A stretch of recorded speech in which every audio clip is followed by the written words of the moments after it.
news comes out from our buddy Tom Pelissero, NFL Network, former colleague of ours at 1500 ESPN and Score North.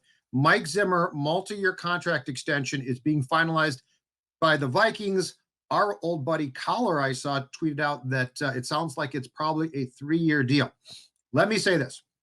No matter what I said about Zim previously, I do believe that with the Vikings about to play during a season when there's an ongoing pandemic and with a lot of distractions forthcoming and a lot of probably unforeseen issues at hand, I think the move to extend and give security to your coach, if he is your guy, is the smart move, because I think the pandemic has changed the price of poker. And I think the pandemic basically begs any team that has playoff aspirations to create as much certainty as possible. And now you've got Cousins signed for the next few years. Zim, it looks like, is getting a 3-year contract. My guess is GM Rick Spielman will be in lockstep as well and be extended. But this is the right move for the time. I agree, man. You touched on it a little bit there with stability, and I think that's what the Vikings are also looking for here. I mean, Zimmer said, in January early, that he expected a contract extension, and then there was another report from our friend Chad Graff about a few weeks ago that said he's still kind of a little irked that we are less than 8 weeks from the official start of the season, and he still doesn't have that contract extension. And what I find interesting is, Judd, is they really just could have gone 1 year. They could have just did this maybe 1 or 2 years. But if this is indeed a 3-year extension, I mean, that just goes to show, I think, that Zimmer and Cousins and Spielman, mostly Zimmer and Cousins, whether you like it or not, are attached at the hip for the length of their contracts. Absolutely, yeah. And this is, look, there's going to be a faction who say, this is great, it's stability, it's the right move. There's going to be a faction that said, what are you doing? You could have fired your coach. I don't like Kirk Cousins. I'm not saying that. I'm saying fans are. So it's going to cut both ways. But 3 years is a fair extension. Mike is 64. So he'll be 67, probably going on 68 at the end of this contract. That will probably be, I would guess, head coaching wise about it. I mean, pushing 70, I guess he could go on if he so continues at that time. But yeah, circle back to what you're saying too. This is now the window. And I do believe firmly, and here's where Mike probably had an argument or a good case for himself when he talked to the Wilfs and probably Rick and people within the organization. 2020 looks like the Vikings aren't going to be bad, okay? So I'm not saying that they're going to be a 4-win team. But 2020 has a lot of question marks. New cornerbacks, right? Stephon Diggs is gone. 15 draft picks, a lot of whom I'm sure with absolutely no OTAs, mini camps, Declan, a very convoluted, shortened probably training camp.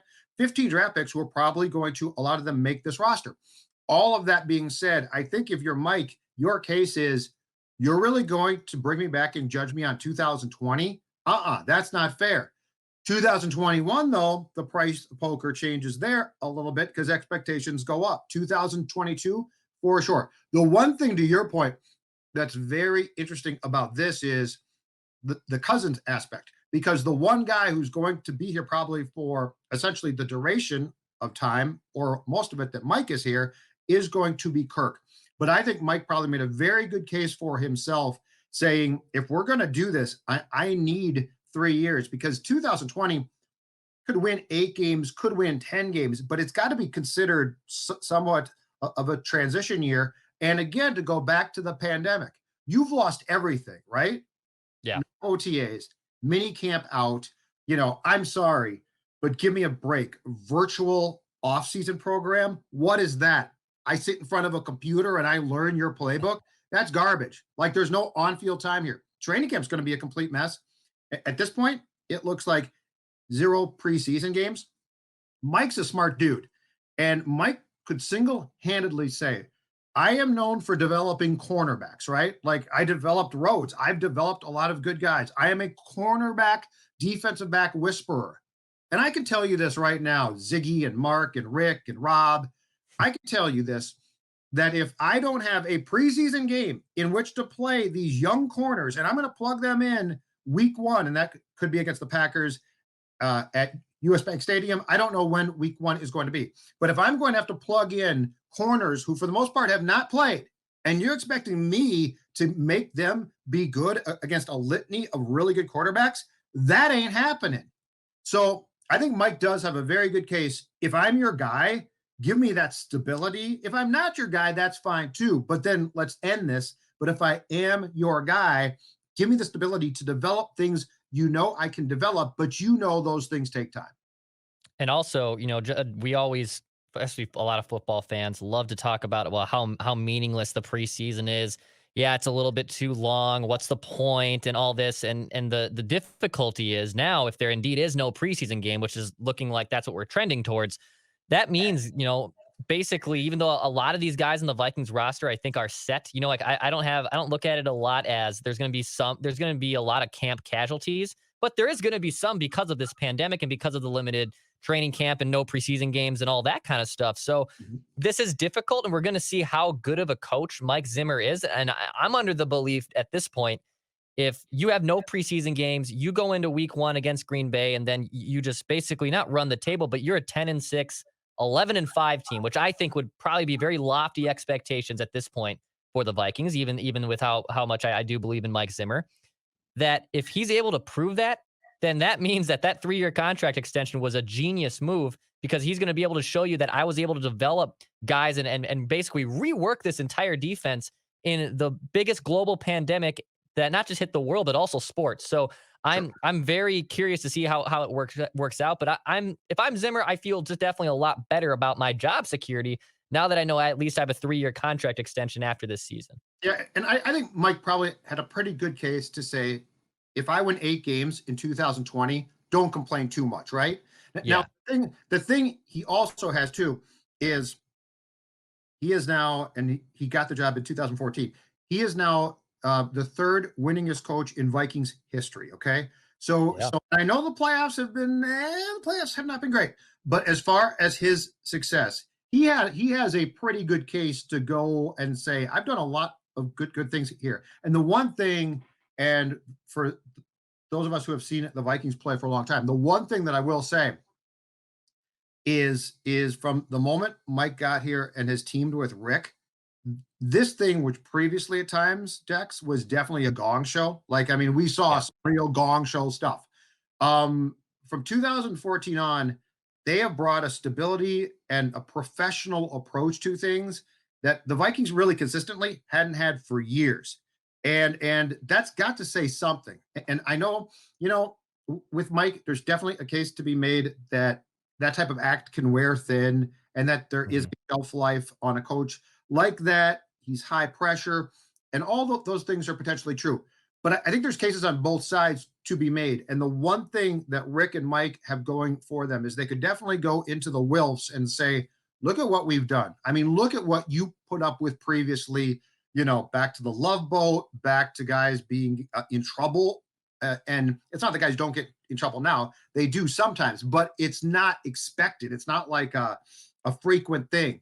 Like, there has been a level of stability that those two have brought that is important.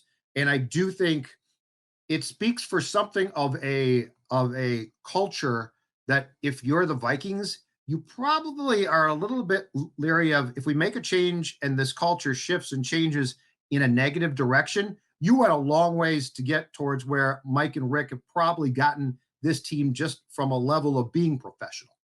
And I've said it to you and Phil Mackey before too, but I remember Denny Green. I have memories of Denny Green, but for my money, at least, and if I'm just looking at what Denny did over a 30,000-foot view and what I have seen personally, what Mike Zimmer has done, I think Mike Zimmer is the best head coach of my lifetime. And I know you're probably just going to have those two in Zimmer or Denny Green, and everyone else is, kind of goes by the wayside there, rightfully Right. so. But I think Mike Zimmer has just been able to do so many great things in such a short period of time. Even since he entered the league, these are the only coaches that have a higher winning percentage than Mike Zimmer. Bill Belichick, Sean Payton, Mike Tomlin, John Harbaugh, Pete Carroll, Andy Reid. I think I can make a case that 5 of those 6 guys are probably NFL Hall of Fame coaches. Mike Zimmer's not in that category yet, but the point is, those are the only guys who have posted more wins with them. And I would also point out that Belichick, Peyton, Tomlin, Carroll, and Reed have all had Hall of Fame quarterbacks. And the Vikings have had about 8 different quarterbacks in 7 seasons due to crazy circumstances. So this guy has been able to win with no matter who's under center. And what we can also agree on from what we know pre-Zimmer is the Vikings really have never had a stout defense. They've had good pass rushes. They've had some opportunistic defenses, but they never had a clamp down defense where when the other team had the ball, you were confident that Minnesota was probably going to stop them. And that's what Mike Zimmer's been able to do for the most part. Now, how he schemes that this year is a little bit up for debate, but I just, all that body of work that I laid out, Right. I don't know how you could have let this guy go into the last year of his contract. Well, and this team has had some good defenses previously, but I will say this. So the Wilfs get the team in 2005, right? And that was going into Mike Tyson's last year as head coach. His contract was in its last year. It was sort of a power struggle about who ran what and who ran what when. And then they transitioned to Brad Childress and initially hired Fran Foley, who was Childress's right-hand man. And keep in mind, too, in 2006, when Brad was hired, Declan, he was given control of the 53-man roster. So he became the de facto GM at that point. Foley got blown out, I think, in May of 2006 because of a lot of problems. And Spielman was brought in, and Spielman became Brad's right-hand man. But they never really had a good structure. Like Brad was trying to be the personnel guy and was pretty good, but he was also trying to be the coach and wasn't as good. And Rick had a say in things. And then eventually in 2010, when the whole season went to hell, Brad gets fired. Frazier comes in. Les, great guy. Les gets the job. First year here, splits the basically personnel decisions with Rick. And then they go 3-13. And then Rick gets the GM job and Les is still the coach. And then eventually Les gets fired. But starting in 2014, I really think the Wilfs hit upon the smart structure. Like, I don't care who the names are. I think in this league, there's so much to do and to keep track of that you need a structure that's GM and coach. I don't like coaches unless his name is Bill Belichick having Right. personnel power. And so I think the Vikings starting in 2014 hit up on the formula that they should have found previously. And these guys are good. I mean, they're not, Yeah. look, they both got their flaws. Rick's struggles through the years to find a quarterback. We could certainly discuss, and it's a good discussion. And it's certainly on point that his struggles to find a quarterback have been real at times, but you have found a tandem that works. Kirk Cousins, no matter what we say about Dex is not a disaster. He's not, everything that you would probably like. He's not a Hall of Fame quarterback. But the point being is, I think this is a case of going with the devil as opposed to the devil that you don't know. And again, I'll bring it back to, we're going through a year with a pandemic. And so there's going to be all types of weird things, and who knows, games canceled. And if you also have the weekly, is Zim coming back or is Rick going to come back or are they going to be fired, blah, blah, blah, that adds just another element that you don't need. And so it makes even more sense to me to create, not super long term, but create some type of multi-year security.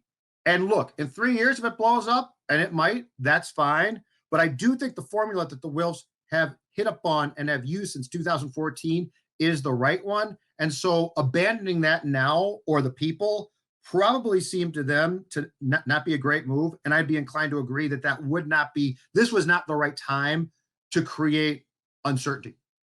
I agree. And if you just want to get everything that you can knock off right now, kind of like similar to when the Wild extended Evison, we were surprised by the timing, but also why don't you just take care of something that is easy to take care of right now instead of making it a bigger problem down the road? And I think that was a little bit is similar to what the Vikings were looking at here is, all right, we don't know if the regular season is going to start. We don't even know if we're going to play a dang preseason game. What does our rookie contract situation look like? There's a lot of things that are still at play that are a little bit out of their control. How do we pay Dalvin Cook? That's probably the biggest question that they're going to have to answer between now and week 1.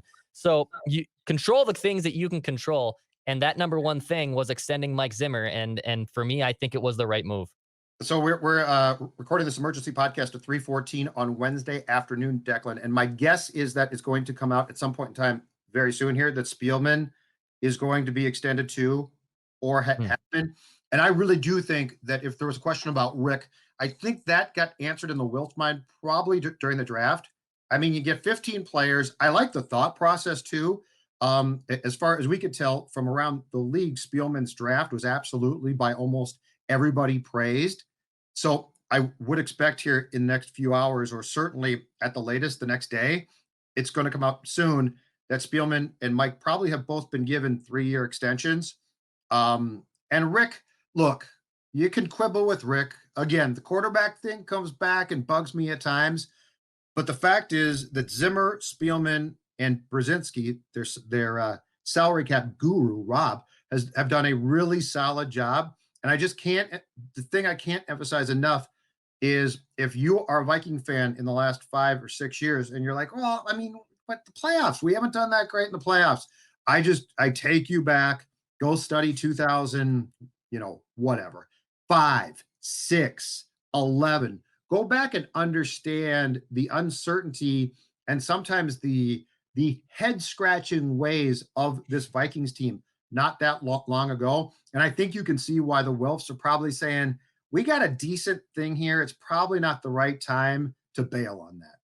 Yeah, and there's really not other head coaches out there that you're really going to be looking for. If anything, you are going to be waiting for someone's shoe to drop where you can maybe swoop in and get them.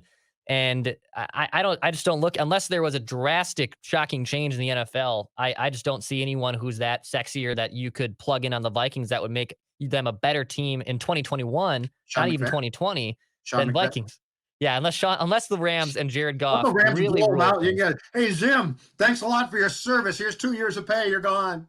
Exactly, and as a fellow Goff, no relation, I know what it takes to screw something up that's really good. So I can You might understand be a where they're better going. quarterback than your fellow Goff, than your brother. I might be. I honestly might be. That's a good point. So I think Mike Zimmer has brought us stability to the organization on and off the field, and the Wilfs were smart to reward him with it. Okay, it's an Emergency Purple podcast again. Mike Zimmer, the Vikings head coach, has been given a contract extension today. I am Judd. He is Declan. This is the Purple Daily Show.